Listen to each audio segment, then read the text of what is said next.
منزلیں چاہیں کتنی ہی اونچی کیوں نہ ہوں، راستے ہمیشہ پیروں کے نیچے ہوتے ہیں۔ ہر انسان کو اس کے ماضی کے کسی ایک واقعے نے اتنا بدل دیا ہے کہ وہ کبھی بھی ویسا نہیں ہو سکتا جیسا وہ اس واقعے سے پہلے تھا۔ تمہارے نفس کی بہتری کے لیے اتنا کافی ہے کہ تم ان چیزوں سے دوری اختیار کرو جو تمہیں دوسروں میں بری لگتی ہیں۔ اگر کامیابی چاہتے ہو تو نمازی بن جاؤ، کیونکہ نماز کے بغیر کوئی بھی کامیابی ممکن نہیں۔ اپنے کل کو بہتر کرنے کے لیے اپنا آج سنوارو۔ حضرت علی رضی اللہ تعالیٰ عنہ نے فرمایا، انسان زندگی میں مایوس ہو تو کامیابی بھی ناکامی نظر آتی ہے۔ ماضی بدل نہیں سکا مگر حال اور مستقبل آج بھی ہماری مٹھی میں ہے۔ کامیابی صرف جھکنے سے ہی نہیں ملتی، کبھی کبھی آپ کو سر اٹھانا پڑتا ہے اپنے حق کے لیے۔ اس سے پہلے پریشانی آپ پر حاوی ہو، آپ اس کو قابو کرنے کا ہنر جان لیجئے۔ جن کا بھروسہ اللہ ہو ان کی منزل کامیابی ہے۔ کامیابی حاصل کرنے کے لیے آپ کو اکیلے ہی آگے بڑھنا پڑتا ہے۔ لوگ آپ کے ساتھ تب آتے ہیں جب آپ کامیاب ہو جاتے ہیں۔ زندگی مسلسل امتحان ہے، یہاں 10 بار گرنے کے بعد 11ویں بار اٹھ جانے کا نام کامیابی ہے۔ اگر آپ اپنی زندگی کو خوشگوار بنانا چاہتے ہیں تو عیب جوئی اور نکتہ چینی سے دور رہیے۔ خواب وہ نہیں ہوتے جو آپ سوتے میں دیکھتے ہیں، بلکہ وہ ہے جو آپ کو سونے نہیں دیتے۔ بولنا سب کو آتا ہے، بس کسی کا دماغ بولتا ہے، کسی کا اخلاق بولتا ہے اور کسی کی زبان بولتی ہے۔ خوبیاں اتنی تو نہیں کہ کسی کے دل میں گھر بنا سکے، لیکن کچھ ایسے پل ضرور چھوڑ جائیں کہ بھولنا آسان نہ ہو۔ میں نے سمندر سے سیکھا ہے جینے کا سلیقہ، چپ چاپ سے بہنا اور اپنی موجوں میں رہنا۔ دنیا میں کوئی بھی شخص بے شمار اور عظیم غلطیوں کے بغیر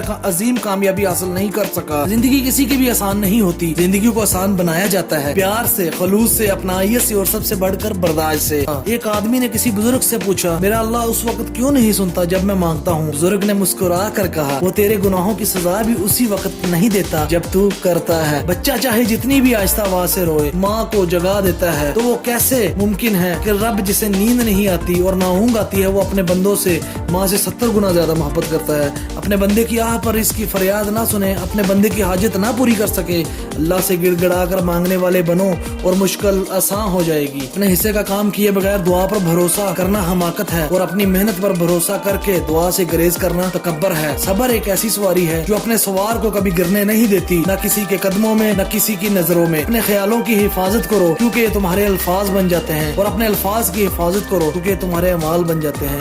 اپنے مال کی حفاظت کرو کیونکہ تمہارے کردار بن جاتے ہیں، اور اپنے کردار کی حفاظت کرو کیونکہ تمہاری پہچان بن جاتے ہیں۔ اپنے رب کی رحمت سے مایوس نہ ہو، یہ پریشانیاں عارضی ہیں، کامیابی اللہ کا وعدہ ہے۔ اپنی ضد کو بڑا کیجئے، کامیابی کے لیے نئے راستے مل جائیں گے۔ اگر راستے نہ بھی ملے تو خود بنا لینا۔ ناممکن کچھ بھی نہیں ہے میرے دوست، خود پر اعتماد کرنا سیکھو اور ضدی بن جاؤ۔ ارسطو سے کسی نے کہا، میں نے ایک معتبر آدمی سے تمہارے بارے میں کچھ غلط باتیں سنی ہیں۔ ارسطو نے جواب دیا، غیبت کرنے والا کیسے معتبر ہو سکتا ہے؟ میں نے زندگی میں ایک ہی بات سیکھی ہے کہ انسان کو کوئی چیز نہیں ہرا سکتی جب تک وہ خود ہار نہ مان لے۔ ہمارے فیصلے ہی ہماری کامیابی اور ناکامی میں اہم کردار ادا کرتے ہیں۔ زندگی میں اس قدر تیزی سے آگے بڑھو کہ لوگوں کی برائی کے دھاگے تمہارے پیروں میں آگے ٹوٹ جائیں۔ دنیا میں کامیابی چاہتے ہو تو ماں باپ کی خدمت کرو۔ علم کا مطلب ڈگریاں حاصل کرنا نہیں بلکہ سوچنے کی صلاحیت کو بڑھانا ہے۔ مایوس وہ ہوتا ہے جو اللہ پر یقین نہیں رکھتا، اور محروم وہ ہوتا ہے جو اللہ کی نعمتوں کا شکر ادا نہیں کرتا۔ اگر تمہیں سب راستے بند نظر آئیں تو وہ تمہیں ایسا پوشیدہ راستہ دکھا دے گا جس کے بارے میں کوئی نہیں جانتا ہوگا۔ وہ شخص کامیاب نہیں ہو پاتا جس میں ناکامی کا خوف کامیابی کی چاہت سے زیادہ ہو۔ دل میں خدمت کا جذبہ ہونا چاہیے۔ کامیابی بہادروں کا ساتھ دیتی ہے۔ ایک شخص بن کے مت جیو بلکہ ایک شخصیت بن کے جیو، کیونکہ شخص تو فنا ہو جاتا ہے، شخصیت ہمیشہ زندہ رہتی ہے۔ اخلاق اور رویوں کی بدصورتی کا احساس ہمیں اس وقت تک نہیں ہوتا جب تک وہ ہمارے ساتھ نہ برتے جائیں۔ زندگی کو جینا ہے کیونکہ تم سے بہتر کوئی نہیں۔ زندگی میں جو لوگ کوشش نہیں کرتے وہ کبھی کامیاب نہیں ہوتے۔ وقت کا کیا ہے، وقت کیسا بھی ہو گزر جاتا ہے میرے دوست۔ کبھی کبھی انسان کو بھی بدلنا پڑتا ہے لوگوں کے بدلتے مزاج کی طرح۔ ہم زندگی میں ضرور کامیاب ہوں گے اگر ہم ان نصیحتوں پر عمل کریں جو ہم دوسروں کو کرتے ہیں۔ ہر کوئی چاہتا ہے کہ اسے کامیابی مل جائے، لیکن جب مسجد سے آواز آتی ہے حی علی الفلاح، آؤ کامیابی کی طرف، تو کوئی زحمت نہیں کرتا۔ جس چیز کو انسان ساری زندگی ہر جگہ تلاش کرتا رہا وہ خود اسے اپنی طرف بلا رہی ہے۔ وقت کی سکھائی ہوئی باتیں تا عمر یاد رہتی ہے میرے دوست۔ وقت سب کو ملتا ہے زندگی بدلنے کے لیے، لیکن زندگی دوبارہ نہیں ملتی وقت بدلنے کے لیے۔ جن لوگوں نے مشکلات کا بیان لوگوں کے سامنے کیا، دراصل انہوں نے اپنی مشکلات میں اضافہ کر دیا۔ جیسا سوچو گے ویسا بنو گے، تمہارے خیالات ہی تمہاری تقدیر ہے۔ چھوٹے ذہنوں میں ہمیشہ خواہشیں اور بڑے ذہنوں میں ہمیشہ مقاصد ہوا کرتے ہیں۔ ٹھوکر ان کو بھی لگتی ہے جو اللہ پر بھروسہ رکھتے ہیں، لیکن اللہ انہیں کبھی پستی میں گرنے نہیں دیتا، سنبھال لیتا ہے۔ آپ اپنی منزل پر کبھی نہیں پہنچ پائیں گے اگر آپ راستے میں بھونکنے والے ہر کتے کو پتھر ماریں گے۔ یہ تمہارا نفس ہے، اگر تم اسے خیر میں مصروف نہیں کر لیتے یہ تمہیں شر میں مصروف کر لے گا۔